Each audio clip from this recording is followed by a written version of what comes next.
Good morning guys, good morning.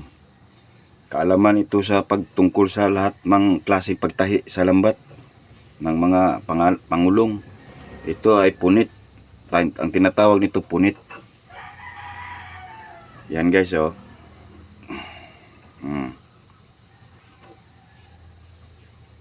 Overlap. Lock. Tapos na guys ang isang punit. Tapos na, putol. Ito na naman sa kabilang punit.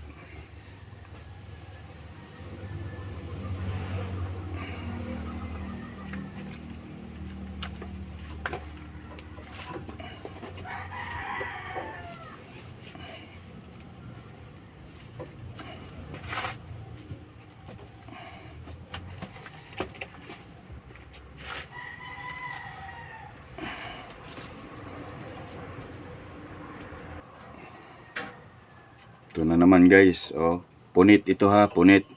Tutukan nyo ng mabuti. At panoorin nyo palagi kung saan ako nag-umpisa. Yan, sa taas, nag-overlap ako dito sa baba para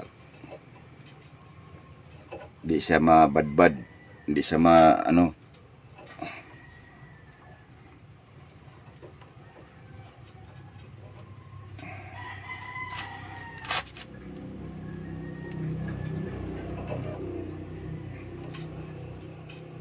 ito guys, oh, tingnan nyo yung sikuhan, oh.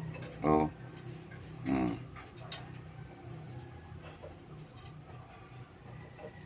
Kahit isang lock lang yan kasi ano yan eh. Isang meter lang. Ito, dalawa ito. Yan, oh. Tapos na guys. Overlap ko na dito sa baba ng mata ng punit. Putol na naman. Maghanap naman tayo ng punit.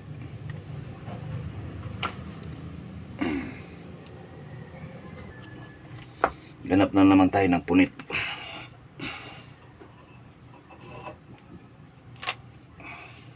Ito guys. Ito mga punit oh. Yan. Yan punit.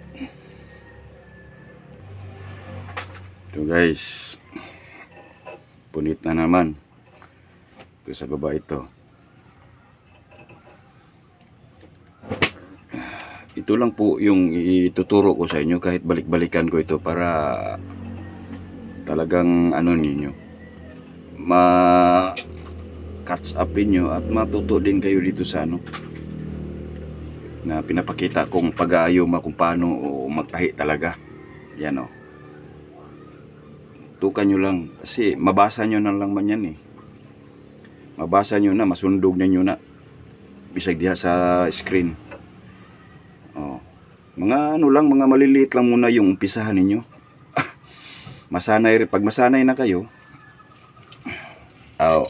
na, kahit natag lilimang dipa pa ang tahiin ninyong punit. Dito guys, kabila. Dito naman punit oh. Ito, kahit na tag dalawang mata o tatlong mata, yun yung pinapakita ko sa inyo guys. Sa umpisa pa lang, hindi kayo mag-ayuma ng hindi kayo magtahi ng malalaking punit. Dito kayo mag-umpisa. Tingnan nyo itong ginagawa ko. Mga lang, tagtatlong mata para masanay kayo sa sa pagtingin o pag sundog ba, paggaya sa pinapakita ko dito sa inyo. Yan o, dalawang mata o. Yan o, punit yan ha, punit. Pagmamaster na kayo sa paghawak ng sikuhan at saka paano maghawak ng lambat ng punit, kahit maliit lang yung punit, ay rin ninyo. Hanggang dito lang muna guys at maraming salamat sa lahat po ng mga nagsubaybay sa akin at nagbigay ng oras, naglaan ng oras sa aking panonood. At magandang umaga sa inyong lahat. God bless you all. Sana ay panoorin ninyo ang mga pagtatahi ng lambat o pag-ayuma ng lambat dito sa learning ko, kaalaman, para updated po ako palagi sa video, vlog content ko dito po. Bye-bye. Thank you very much ulit at magandang umaga sa inyong lahat. God bless you all.